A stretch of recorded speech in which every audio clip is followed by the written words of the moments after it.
ಭಾರತ ರತ್ನ ಶ್ರೀ ರಾಜೀವ್ ಗಾಂಧಿ ಜ್ಯೋತಿ ಯಾತ್ರಾ ಸಮಿತಿ ವತಿಯಿಂದ 35ನೇ ವರ್ಷದ ಜ್ಯೋತಿ ಯಾತ್ರೆಗೆ ಚಾಲನೆ. ಶೇಷಾದ್ರಿಪುರಂ ವೃತ್ತದಲ್ಲಿರುವ ಶ್ರೀ ರಾಜೀವ್ ಗಾಂಧಿ ಪುತ್ಥಳಿಗೆ ಮಾಲಾರ್ಪಣೆ ಹಾಗೂ ಪುಷ್ಪ ನಮನ ಸಲ್ಲಿಸಿದ ಆರೋಗ್ಯ ಮತ್ತು ಕುಟುಂಬ ಕಲ್ಯಾಣ ಸಚಿವರಾದ ಶ್ರೀ ದಿನೇಶ್ ಗುಂಡೂರಾವ್ ರವರು ಹಾಗೂ ಶ್ರೀ ರಾಜೀವ್ ಗಾಂಧಿ ಜ್ಯೋತಿ ಯಾತ್ರೆ ಸಮಿತಿ ಅಧ್ಯಕ್ಷರಾದ ಎಂ ಜಯಪ್ರಕಾಶ್, ಉಪಾಧ್ಯಕ್ಷರಾದ ಜಿ ಆನಂದ್, ಜ್ಯೋತಿ ಯಾತ್ರೆ ಸದಸ್ಯರುಗಳು ಮತ್ತು ಬ್ಲಾಕ್ ಕಾಂಗ್ರೆಸ್ ಸಮಿತಿ ಅಧ್ಯಕ್ಷರಾದ ಸರವಣ, ಕಾಂಗ್ರೆಸ್ ಮುಖಂಡರಾದ ರಘುನಾಥ್, ನವೀನ್ ಕುಮಾರ್ ರಾಥೋಡ್, ಮಲ್ಲೇಶ್, ಸತ್ಯನಾರಾಯಣ, ವಿ ಸತ್ಯರಾಜ್, ರಮೇಶ್ ಅಣ್ಣ, ಅನಿಲ್ ಕುಮಾರ್, ಚಿನ್ನುಮಣಿ, ಶಿವಕುಮಾರ್, ವಾರ್ಡ್ ಅಧ್ಯಕ್ಷರು, ಸ್ಥಳೀಯ ಕಾಂಗ್ರೆಸ್ ಮುಖಂಡರು ಉಪಸ್ಥಿತರಿದ್ದರು. ಇದೇ ಸಂದರ್ಭದಲ್ಲಿ ಸುದ್ದಿಗಾರರೊಂದಿಗೆ ಮಾತನಾಡಿದ ಆರೋಗ್ಯ ಕುಟುಂಬ ಕಲ್ಯಾಣ ಸಚಿವರಾದ ಶ್ರೀ ದಿನೇಶ್ ಗುಂಡೂರಾವ್ ರವರು, ಭಾರತದ ಮಾಜಿ ಪ್ರಧಾನಿ ದಿವಂಗತ ಶ್ರೀ ರಾಜೀವ್ ಗಾಂಧೀಜಿ ಅವರ ಪುಣ್ಯತಿಥಿಯ ದಿನದಂದು ಜ್ಯೋತಿಯನ್ನ ರಾಜೀವ್ ಗಾಂಧಿ ಸ್ಮಾರಕದಲ್ಲಿ ಇರಿಸಲಾಗುವುದು.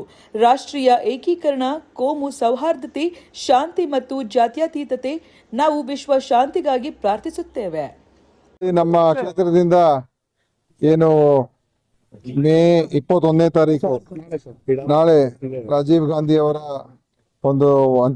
ಒಂದು ಪುಣ್ಯ ಸ್ಮರಣೆ, ಅವರು ಶ್ರೀಪೆರಂಬೂದರಲ್ಲಿ ಆದಂತ ಒಂದು ಘೋರ ಹತ್ಯೆ ಏನಿತ್ತು, ಅವರನ್ನ ನಮ್ಮ ಭವಿಷ್ಯದ ನಾಯಕ, ನಮ್ಮ ಪ್ರಧಾನಿ ಬಹಳ ಚಿಕ್ಕ ವಯಸ್ಸಿನಲ್ಲಿ ನಾವು ಕಳ್ಕೊಂಡು, ಅದರಿಂದ ಅವರ ಸ್ಮರಣೆಯನ್ನ ನಮ್ಮ ಕ್ಷೇತ್ರದಿಂದ ನಮ್ಮ ರಾಜೀವ್ ಗಾಂಧಿ ಜ್ಯೋತಿ ಯಾತ್ರಾ ಸಮಿತಿಯವರು, ಜಯಪ್ರಕಾಶ್ ಅವರು ಮತ್ತು ಈ ಥರ ಅನೇಕ ಆನಂದ್ ಅವರು ಮತ್ತು ಬಹಳಷ್ಟು ಜನ ಎಲ್ಲ ಸೇರಿಕೊಂಡು ಕಳೆದ ಸುಮಾರು 20 ವರ್ಷಗಳಿಂದ ಹೆಚ್ಚು ಅವರು ಪ್ರತಿ ವರ್ಷ ಅಲ್ಲಿಗೆ ಹೋಗಿ ಈ ಜ್ಯೋತಿ ಯಾತ್ರೆ, ರಾಜೀವ್ ಗಾಂಧಿ ಅವರ ಏನು ಜೀವನದ ಒಂದು ಹೋರಾಟ, ದೇಶಕ್ಕೊಂದು ಆಧುನಿಕ ಭಾರತ ಮತ್ತು ಎಲ್ರಿಗೂ ಕೂಡ ಒಂದು ಸಮಾನವಾದಂಥ ಹಕ್ಕನ್ನು ಕೊಡುವಂಥದ್ದು, ಯುವಕರಿಗೆ ವಿಶೇಷವಾಗಿ ಏನು ಇವತ್ತು ಮಾಹಿತಿ ತಂತ್ರಜ್ಞಾನ ಇರ್ಬೋದು ಮತ್ತು ಹೊಸ ಒಂದು ಬೆಳವಣಿಗೆಗಳು ಏನಾಯ್ತು ದೇಶದಲ್ಲಿ, ಎಲ್ಲಕ್ಕೂ ಕೂಡ ರಾಜೀವ್ ಗಾಂಧಿ ಅವರ ಕೊಡುಗೆ ಅಪಾರ ಇದೆ.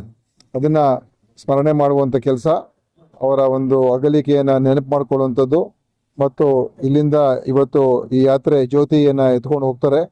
ತಗೊಂಡು ಹೋಗಿ ಅಲ್ಲಿ ನಾಳೆ ಶ್ರೀಪೆರಂಬೂದರಲ್ಲಿ ಅಲ್ಲಿ ಅದನ್ನು ಸಮರ್ಪಣೆ ಮಾಡ್ತಾರೆ ಮತ್ತು ಅವರ ಒಂದು ಆತ್ಮಕ್ಕೆ ಶಾಂತಿಯನ್ನು ಕೊಡ್ತಾರೆ.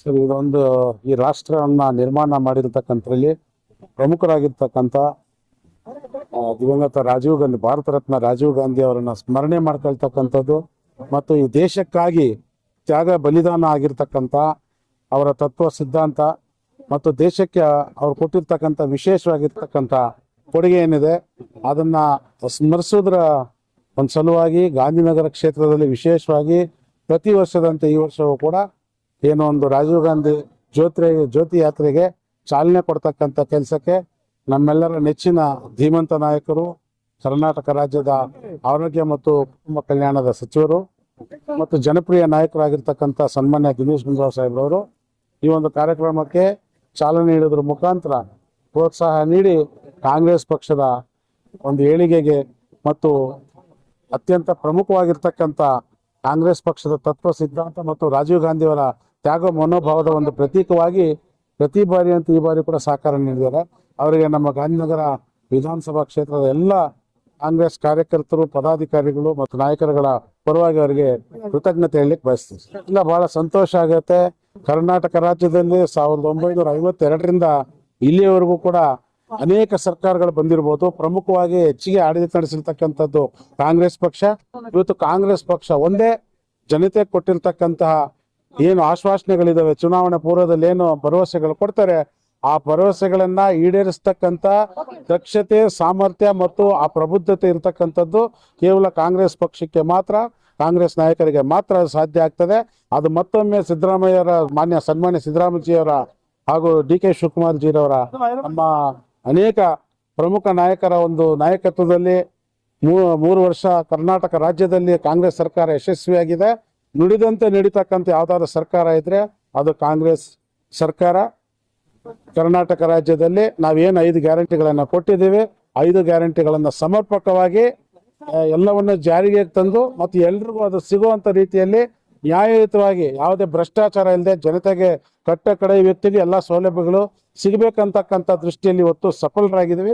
ಎಲ್ಲೋ ಒಂದು ಕಡೆ ಇದೊಂದು ಕರ್ನಾಟಕ ರಾಜ್ಯದಲ್ಲಿ ಮುಂದಿನ ದಿನಗಳಲ್ಲಿ ಇನ್ನೂ ಹೆಚ್ಚಿನ ಒಂದು ಅಭಿವೃದ್ಧಿ ಪಥದಲ್ಲಿ ರಾಜ್ಯದ ಎಲ್ಲಾ ಜನತೆಯ ಕ್ಷೇಮಕ್ಕಾಗಿ ಶ್ರಮಿಸ್ತಕ್ಕಂಥ ಎಲ್ಲ ಒಂದು ದಿಕ್ಸೂಚಿ ಆಗಿದೆ ಅಂತ ಹೇಳಲಿಕ್ಕೆ ನಾನು ಬಯಸ್ತೇನೆ.